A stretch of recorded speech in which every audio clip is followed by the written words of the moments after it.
The rain started just after midnight. It wasn't a storm at first, just a steady drizzle tapping softly against the metal roof of the station. The kind of rain that made the world feel smaller, quieter. Tom Carter leaned back in his chair and stared at the glowing radio console in front of him. Night shifts were usually uneventful. The station sat miles outside a small town in northern Colorado, surrounded by forest and empty highway.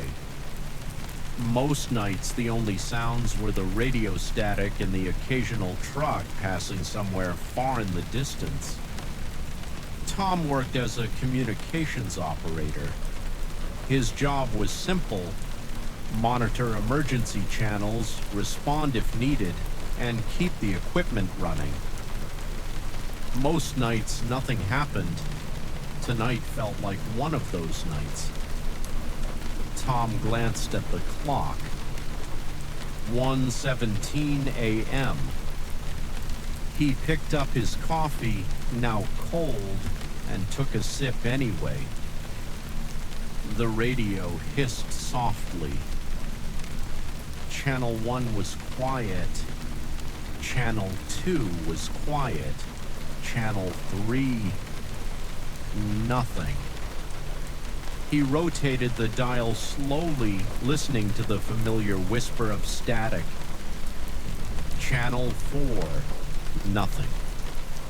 Channel 5, still nothing.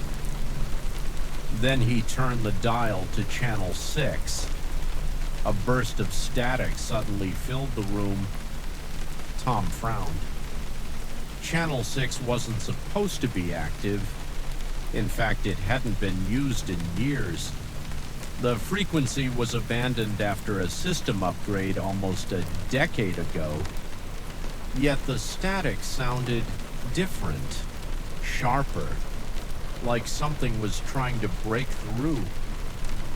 Tom leaned forward and adjusted the volume. The rain outside grew heavier. Static crackled again. Then, a voice. "Hello." Tom froze. The voice was faint, distorted by interference, but it was clearly human. "Hello? Can anyone hear me?" Tom grabbed the microphone immediately. "This is Station Echo Control. I read you. Who's calling?" For a moment, only static answered. Then the voice returned, relieved. "Oh, thank God. Someone finally answered." Tom felt a small knot form in his stomach. "Identify yourself," he said calmly. "My name is... I don't..." The signal crackled violently.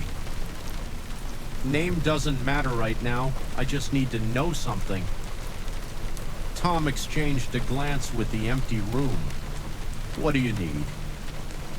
The voice hesitated. Then it asked something strange. "What time is it?" Tom looked at the clock again. 1:19 a.m. Silence. Then the voice spoke again, softer now. "Okay, then I still have time." Tom's fingers tightened slightly on the microphone. "Time for what?" The rain hammered harder against the roof.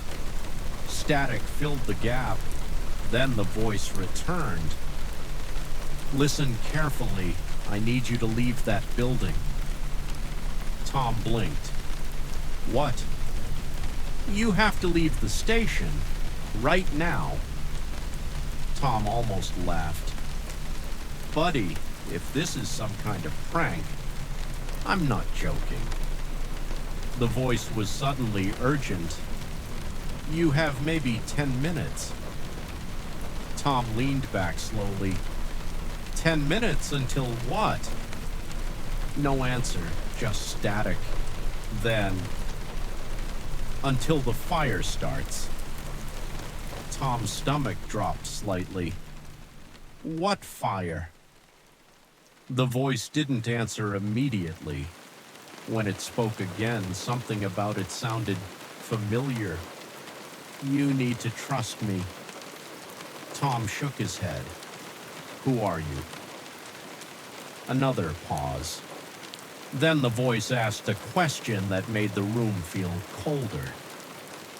Tom, is the coffee still sitting to the left of the console? Tom stared at the cup beside him.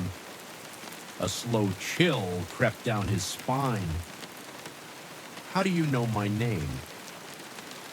The radio crackled softly. I know a lot of things about you. Tom's voice hardened. Identify yourself.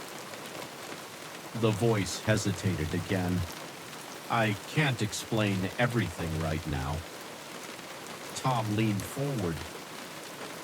Then start explaining something. Static pulsed through the speaker. Then the voice spoke quietly. Because I'm you. Tom felt a strange, hollow silence fill the room. That's not funny. I know it sounds insane. You think? But listen carefully, Tom. I don't have much time. The rain thundered outside now. Tom forced a breath. Okay, let's say for 1 second I believe you. Good. Prove it. The voice didn't hesitate this time. You broke your wrist when you were 12 falling out of a tree behind your parents' house. Tom froze. You still have the scar on your left knee from the bike crash in 8th grade. Tom's eyes widened.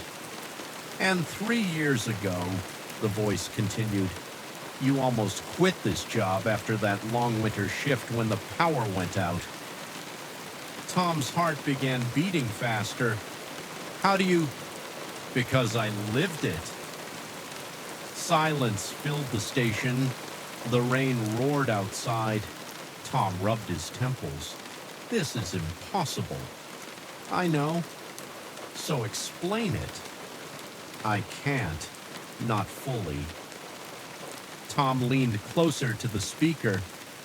Then explain enough. The voice took a breath. In 10 minutes, the generator room downstairs will overheat. Tom frowned. That system was replaced last year. No, the voice said firmly. One part wasn't. Tom's pulse quickened. The cooling valve. Tom's eyes flicked toward the hallway leading downstairs. It sticks! That was fixed. No, the voice repeated quietly.